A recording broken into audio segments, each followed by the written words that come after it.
Sahabat pengacara Batak Tembak Langsung yang saya cintai, saya baru kali ini sahabat-sahabat menemukan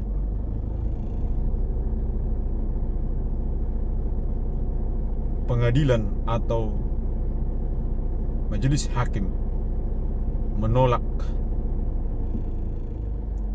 putusan perdamaian.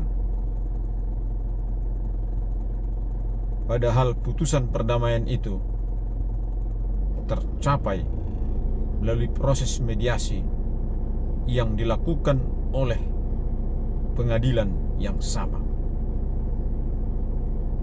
Inilah wajah pengadilan kita. Inilah wajah penegakan hukum kita yang seringkali ditanyakan oleh masyarakat. Bahkan kami sebagai praktisi hukum yang mengerti hukum, yang praktek hukum telah berpuluh-puluh tahun,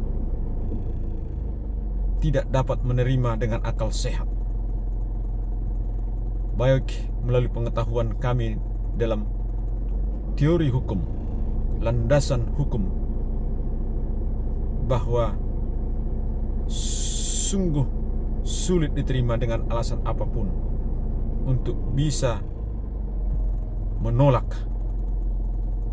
dan menyatakan bahwa perdamaian itu seperti tidak mempunyai harga, sehingga menolak dan menyatakan gugatan tidak dapat diterima, padahal para pihak sudah berdamai.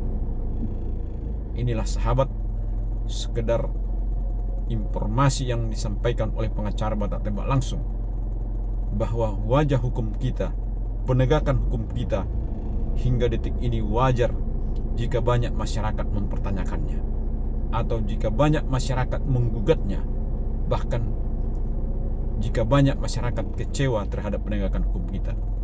Salam hormat kepada semua kita penegak hukum, hakim, jaksa, pengacara, polisi. Marilah kita menjaga marwah penegakan hukum kita, agar hukum kita ini bisa dipercaya.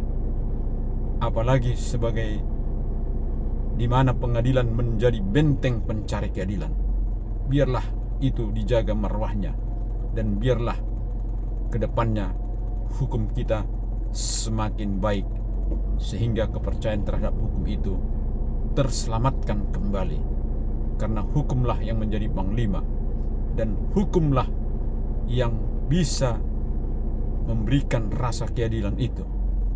Apalagi seringkali pengadilan menyarankan agar para pihak dalam bersengketa dalam proses perdamaian agar ditemukan titik perdamaian, dan apabila titik perdamaian itu sudah ditemukan dan disepakati oleh para pihak, maka seharusnya wajib hukumnya bagi pengadilan atau majelis hakim untuk memutuskan perdamaian itu jika diminta dalam putusan daring, atau jika para pihak sepakat memintanya dalam putusan daring. Inilah pengetahuan hukum yang ditemukan atau yang dipelajari oleh pengacara Batak Tembak Langsung. Di luar itu, pengacara Batak Tembak Langsung belum menemukan dalil atau teori hukumnya yang menyatakan bahwa perdamaian yang sudah ditemukan oleh para pihak, baik penggugat dan tergugat dalam satu sengketa perkara perdata, dapat ditolak oleh hakim atau dapat diabaikan oleh hakim, padahal itu telah ditempuh melalui proses mediasi di pengadilan yang sama. Salam hormat, salam santun, salam penegakan hukum. Hukum harus tegak.